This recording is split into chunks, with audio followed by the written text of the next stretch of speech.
Un infirmier qui doit prendre soin du patient, le prendre en compte dans sa vulnérabilité, etc. Quels sont les moyens de l'infirmier pour ça? C'est-à-dire le care infirmier, il passe en fait par la définition du rôle propre, du rôle de l'infirmier. Et si on regarde pour le coup cela, et qu'on regarde quels sont les moyens de l'infirmier, eh bien on peut très rapidement en voir qu'il y en a trois, grosso modo. Il y en a peut-être plus, mais il y en a trois qui sautent immédiatement aux yeux. L'infirmier, il fait les soins de base. Ce qui veut dire quoi? Ce qui veut dire qu'il a un certain rapport au corps, qui d'ailleurs, qui est par ailleurs totalement fascinant pour quelqu'un qui fait de la philo. La question du toucher de l'infirmier ou de l'infirmière.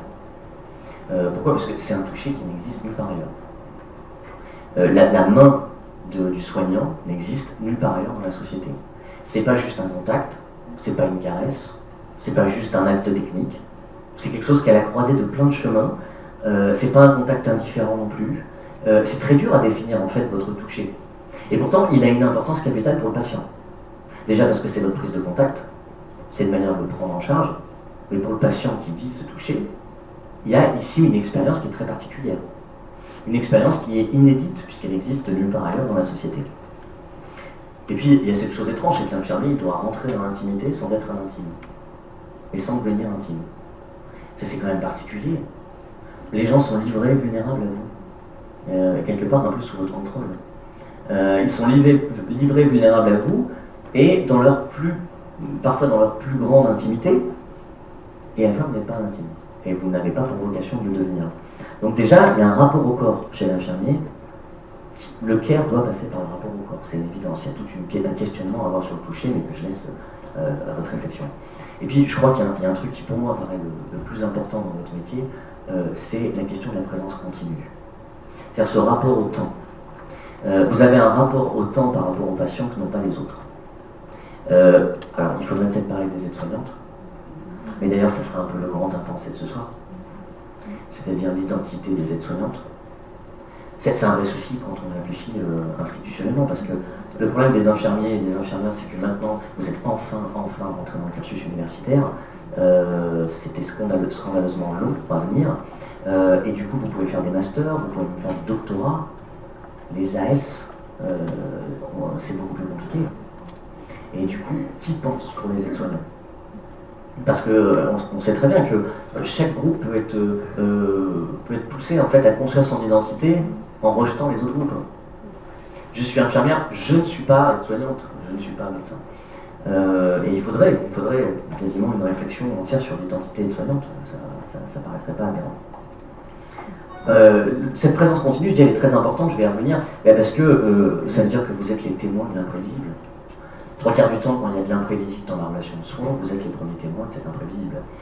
Vous êtes les dépositaires d'une parole aussi, qui ne peut apparaître que dans la relation de confiance et quand le fait que vous êtes là sur un temps plus ou moins long. Je vais revenir à ça. Et puis, il y a une multitude d'actes aussi que fait l'infirmier, qui devient en fait l'infirmier un expert de l'ordinaire. Et j'ai dit de l'ordinaire, pas du quotidien. Justement, vous êtes un expert de l'ordinaire, pas du quotidien. Pourquoi? Parce que vous faites des petites choses ordinaires, mais qui demandent une très grande attention. C'est-à-dire que vous êtes typiquement des personnes pour qui justement l'ordinaire ne doit pas devenir un quotidien. Et ça, c'est... Vous êtes philosophe. Non, on dit toujours les philosophes, c'est des touristes du quotidien. C'est-à-dire c'est des gens qui regardent le quotidien, mais avec un peu de distance, en se disant ça va pas de soi tout ça. En prenant rien comme allant de soi. Et c'est exactement ce que fait, j'ai l'impression, un infirmier, dans le sens où vos pratiques ne doivent pas devenir machinales, vous ne pouvez pas avoir l'esprit ailleurs, vous habitez l'instant véritablement, et ça c'est quelque chose évidemment qui est intéressant. Alors justement, pour finir cette partie, et après j'essaierai d'aller vers, pour finir entièrement, d'aller vers quelque chose de plus philosophique, et peut-être satisfaire, si c'est possible. Esben il dit, oui là on a un temps très long passé avec le patient, qui repose en fait sur deux facteurs qui sont la rencontre et l'accompagnement. On évoque toujours ces deux facteurs. La rencontre, on sait qu'elle est importante parce que c'est là que se joue la confiance, évidemment. C'est surtout que le patient vous reçoit au moment où il est vulnérable, précaire, et c'est lui qui peut se dire ce soignant-là va m'aider dans le coup. La prise de contact, c'est toujours la prise de contact avec une personne qui peut avoir certaines inquiétudes, et surtout une prise de contact avec une certaine hiérarchie de besoins. C'est-à-dire que la prise de contact, c'est quoi? C'est rentrer en contact et comprendre ce qui est important, comprendre les priorités pour le patient. Quelles sont ses priorités à lui? Aussi aberrantes qu'elles puissent être parfois, mais quelles sont ses priorités à lui? Parce que quand on dit qu'il faut prendre soin de l'humanité du patient, mais prendre soin de l'humanité du patient, ça passe peut-être par justement prendre soin de ce qui compte pour l'autre, pour le coup. Ça me rappelle un ouvrage qui est sorti il n'y a pas si longtemps que ça, de Jonathan Foer, qui était Faut-il manger les animaux? Je ne sais pas si certains l'ont lu.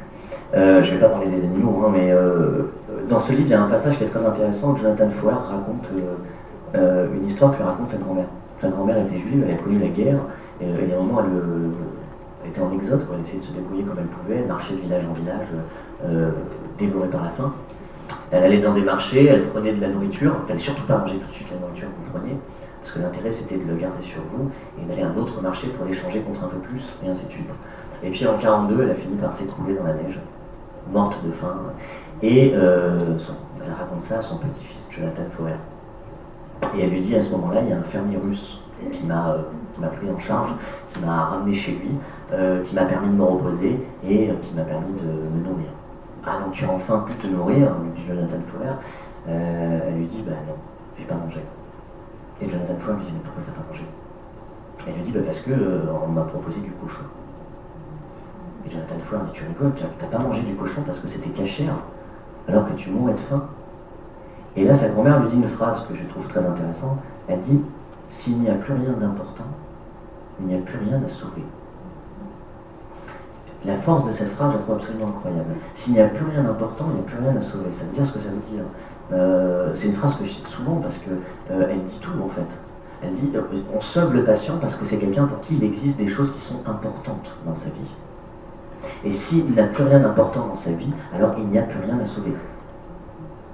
Bon là je pars un peu dans la philosophie évidemment, mais la question de la rencontre, elle me paraît importante aussi parce que souvent on va avoir tendance à la faire rentrer dans des protocoles, cette rencontre, notamment avec une collecte d'informations qui est nécessaire, qui est évidemment très nécessaire. La collecte d'informations elle a une pertinence médicale, mais le problème c'est que quand on pose des questions, on n'a que des réponses. Et je veux dire que des réponses, justement. Et le problème c'est que le patient souvent il ne veut pas qu'on lui pose des questions, il veut qu'on l'écoute. Et le problème des questions, c'est que dès le début, elles orientent en fait véritablement la rencontre. Et je parlerai évidemment rapidement de l'accompagnement, parce qu'on en parle très souvent. C'est quoi être dans l'accompagnement? C'est être un compagnon normalement sur le chemin d'accompagnement. Ça veut dire on a un accompagnement, on accompagne quelqu'un, ça veut dire on est le compagnon sur le chemin du patient, pour le coup. Et on sait très bien que le chemin, c'est le chemin du patient. Et toute la question, c'est quand on lui donne une information à ce patient, il faut arriver à l'intégrer dans son chemin, dans sa biographie personnelle. Parce que par exemple, ce qui est tout à fait pertinent d'un point de vue médical n'est absolument pas parfois pour le patient. Donc évidemment, c'est une vraie question. Il faut arriver à intégrer les informations dans l'histoire du patient. Parce qu'il n'y a pas de personne générale. Là, c'est le problème des campagnes souvent préventives pour la santé, c'est qu'elles parlent à une personne générale. Ça n'existe pas une personne générale. Vous pouvez faire rentrer un message que en accompagnant, c'est-à-dire en faisant chemin sur le chemin du patient. Et justement, Hesben propose à ce sujet une distinction qui est assez intéressante, la distinction entre tenir conseil et donner des conseils. Et il dit l'infirmier c'est celui qui tient le conseil, c'est pas celui qui donne des conseils. Et il prend l'image, Hesben, de la carte routière. Il dit vous êtes une carte routière, en fait. C'est-à-dire, vous tenez au courant des différentes possibilités. Vous offrez une carte et après vous accompagnez dans les choix opérés. Mais vous êtes une carte routière. Alors, je ne sais pas si ça vous paraît pertinent dans votre pratique. Hein. Et je vais finir en évoquant un dernier point qui là me tient un peu plus à cœur, en espérant avoir été clair pour l'instant. Justement, on évoque souvent dans la relation au patient la question de l'empathie. La question de l'empathie, c'est quelque chose de récurrent. Vous savez que classiquement, on distingue 3 empathies. On a l'empathie cognitive qui consiste à être capable de se mettre intellectuellement à la place de l'autre. C'est pas si mal d'avoir ça, parce que déjà les enfants en dessous de 4 ans n'ont pas, et puis la plupart des animaux n'ont pas non plus. Il y en a qui l'ont, les grands primates, mais voilà, se mettre intellectuellement à la place de quelqu'un. Si je vois quelqu'un bâiller dans l'assistance, je peux intellectuellement me dire qu'il est en train de s'embêter. Puis on a l'empathie affective, hein, l'empathie affective qui fait que on regarde un bêtisier, on rigole sans trop savoir pourquoi, parce qu'on voit des gens rire, hein, évidemment il y a une espèce de mimétisme qui se met en marche, et donc on adopte, on est capable d'éprouver ce que l'autre éprouve. Une espèce de mécanisme comme ça. Et puis on a le dernier cran, l'empathie compassionnelle. Dans la compassion, là il y a beaucoup plus parce que j'éprouve ce que l'autre éprouve, mais ça me met en marche pour lui venir en aide. Donc c'est la fameuse théorie du Caire. J'arrive à éprouver ce que vous éprouvez, et du coup ça me fait vous porter assistance. Ça me pousse à venir vous porter assistance. Le problème c'est quoi? C'est un discours évidemment, l'empathie, on parle que de ça tout le temps, en disant c'est très important dans la relation de soins. Enfin, il y a des limites de l'empathie. Il y a des limites que je pense être à la fois internes et à la fois externes. Il y a des limites internes, c'est évident. Déjà, il y a des limites organisationnelles. Si l'organisation dans laquelle un acteur doit se montrer empathique n'est pas elle-même empathique, s'il n'y a que le soignant qui est empathique et que toute l'organisation n'est pas, ça ne fonctionne pas. En fait, il faut de l'empathie pour l'empathie. De l'empathie pour l'empathie. C'est-à-dire, celui qui prend soin, il faut aussi prendre soin de lui. Et c'est pas un détail ou c'est pas un petit jeu de philosophe de dire ça, parce que on se rend compte que les gens, les soignants qui sont dans l'empathie, justement, dans la vie de tous les jours, qui sont en première loge, qui sont dans les tranchées véritablement de l'empathie, on se rend compte que ces gens-là, s'ils sont les seuls à être empathiques dans l'organisation, et s'il n'y a pas une organisation qui prend soin d'eux ou qui prend soin de leur empathie, le résultat c'est l'explosion. Le résultat, c'est justement le burn-out. Alors, je vous ai mis le nom du monsieur au-dessus, la Freudenberger, je ne sais pas si vous connaissez son nom, mais c'est justement le théoricien du burn-out. C'est le premier qui a évoqué la question du burn-out. Et il en parle dans le milieu, justement, des travailleurs sociaux et des soignants. C'est là que le mot apparaît. Précisément parce que on se rend compte que on ne peut pas demander aux infirmières et aux infirmiers d'être empathiques et d'être les seuls à l'être.